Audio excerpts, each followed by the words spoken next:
Bismillahirrohmanirrohim. Assalamualaikum warahmatullahi wabarakatuh. Segala puji bagi Allah, semoga sholawat tercurahkan kepada Nabi Muhammad, beserta keluarganya, sahabatnya, dan umatnya hingga hari kiamat. Sahabat YM 28 yang dimuliakan Allah. Tulaiha bin Huwailid bin Naufal al-Asadi merupakan salah satu sahabat Nabi Muhammad SAW. Tulaiha juga dipuji dengan kehebatannya. Muhammad bin Sa'ad berkata, Tulaiha adalah seorang yang dianggap seperti 1000 pasukan karena keberaniannya dan kehebatannya dalam bertempur. Dia adalah seorang pemimpin terkenal suku Arab Bani Asad bin Huzaimah pada masa awal penyebaran Islam di Jazirah Arab. Mulanya dia adalah seorang dukun yang kemudian masuk Islam, namun sebelum Rasulullah wafat dia justru mengaku sebagai seorang nabi. Dia muncul di tengah Bani Asad dan tinggal di Samira, dekat kota Makkah. Pada suatu saat, Rasulullah memerintahkan pimpinan Bani Asad bernama Dirar untuk membunuh Tulaiha bin Huwailid. Namun, ketika Dirar ingin menebaskan Tulaiha dengan pedangnya, ternyata pedang itu tidak mampu melukai Tulaiha. Orang-orang berpikir bahwa Tulaiha tidak mempan untuk dilukai, sehingga pengaruhnya yang semula meredup menjadi semakin besar. Beberapa pengikutnya datang dari kabilah Asad, Gatafan, Tai, Fusarah dan sekitarnya. Ketika Rasulullah wafat, Tulaiha masih mengembangkan ajarannya, bahkan Dirar yang menjadi pimpinan Bani Asad pun akhirnya lari menyelamatkan diri ke Madinah. Tulaiha mengaku sebagai nabi dan menerima wahyu dari Jibril tentang beberapa perkara, salah satunya adalah ajaran tentang sholat yang cukup dilakukan dengan berdiri tanpa sujud.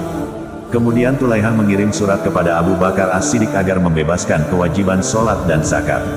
Lalu, setelah membaca surat tersebut, Abu Bakar pun sangat murka dengan perkara tersebut. Abu Bakar juga telah memperkirakan bahwa Tulaiha akan menyerang kota Madinah, maka beliau langsung menyusun strategi dan kekuatan untuk menahan dan mengalahkan pasukan Tulaiha. Saat itu, kondisi pasukan Abu Bakar di Madinah tersisa sedikit, disebabkan pasukannya belum kembali dari peperangan yang dipimpin Usamah bin Zaid. Namun, pasukan umat Islam dari Abu Bakar tidak merasa takut untuk menghadapi pasukan dari Tulaiha yang jumlahnya lebih besar. Apalagi Abu Bakar terjun langsung memimpin pasukan umat Islam di sayap kanan dalam menghadapi peperangan tersebut. Peperangan pun terjadi dengan sengit, namun akhirnya pada suatu malam, pasukan dari Tulaiha dapat dikalahkan. Tulaiha dan pasukannya lari terbirit-birit melarikan diri. Setelah itu, Abu Bakar pun menunjuk Khalid bin Walid untuk mengejarnya dan memerangi Tulaiha. Terjadilah peperangan besar yang dikenal dengan Perang Busakah. Pasukan Khalid bin Walid dengan sangat gagah berani memerangi pasukan Tulaiha yang saat itu komandonya diserahkan pada Uyainah bin Hisyan. Sementara Uyainah sendiri berada di belakang pasukan bersembunyi di bawah tenda, mengenakan selendang di kepalanya sambil menunggu wahyu yang akan diturunkan kepada Tulaiha. Uyainah sebagai komandan perangnya berkali-kali menemui dan menanyakan Tulaiha. Uyainah bertanya, apakah malaikat Jibril telah datang kepadamu? Tulaiha menjawab, demi Allah, belum. Uyainah pun bertanya lagi, apa yang membuatnya telat datang memberi wahyu? Dia menjawab, demi Allah kami telah kepayahan. Karena wahyu tidak kunjung turun, Uyainah pun marah dengan nabinya. Akhirnya Tulaiha pun terdesak dan terpaksa mengarang sebuah syair yang dikatakannya sebagai ayat Tuhan. Tulaiha berkata, sesungguhnya engkau memiliki gilingan seperti gilingannya dan perkataan yang tidak pernah engkau lupa. Mendengar kejanggalan wahyu tersebut, Uyainah menjawab kepada Tulaiha, Allah mengetahui bahwa akan ada ucapan yang tidak akan engkau lupa. Kemudian Uyainah berkata kepada pasukannya, mundurlah wahai Bani Fusarah. Sesungguhnya dia seorang pendusta. Akhirnya Uyainah dan pasukannya menyerah pada Khalid bin Walid dan meninggalkan Tulaiha dalam keadaan terdesak. Di balik itu ternyata Tulaiha telah merencanakan strategi melarikan diri. Ia menyediakan kuda dan unta untuk ditumpangi dirinya dan juga istrinya. Saat itu dua sahabat Nabi yang bernama Ukasyah bin Mihsan dan Sabit berusaha mengejarnya. Namun Ukasyah kalah dan meninggal dunia. Lalu datanglah Sabit mengejar Tulaiha namun Sabit pun juga kalah darinya dan meninggal dunia. Tulaiha melarikan diri ke Syam dan tinggal di kota Hal. Kemudian Tulaiha menyadari kesalahannya, namun dia malu untuk bertemu dengan Abu Bakar, karena telah terjadi peperangan di zamannya karena dirinya.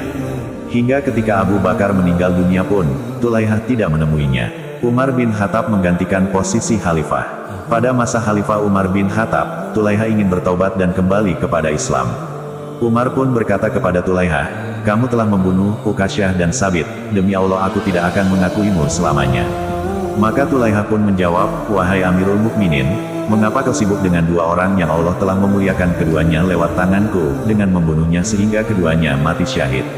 Dan Allah tidak menghinakan aku dengan membiarkan aku mati lewat kedua tangan mereka, yaitu jika ia mati maka ia akan mati dalam keadaan kafir. Akhirnya Umar menerima bayatnya Tulaihah yang kembali kepada Islam yang sebenarnya.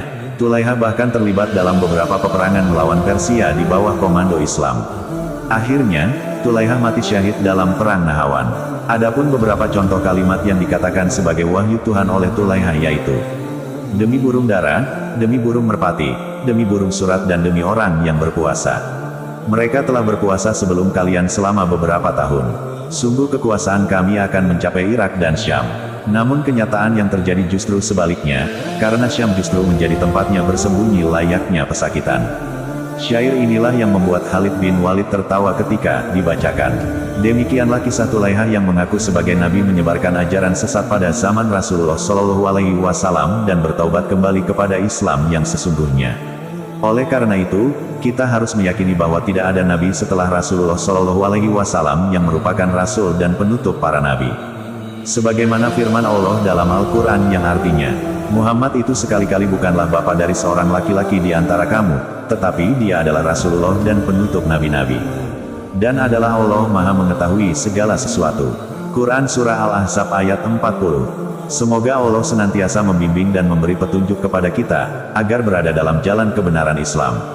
Kami berharap apa yang disampaikan dapat bermanfaat bagi sahabat TIMYM 28 yang dirahmati Allah. Kami mohon maaf atas segala kesalahan dan kehilafan dalam penyampaian materi ini. Wallahu alam bishawab. Wassalamualaikum warahmatullahi wabarakatuh.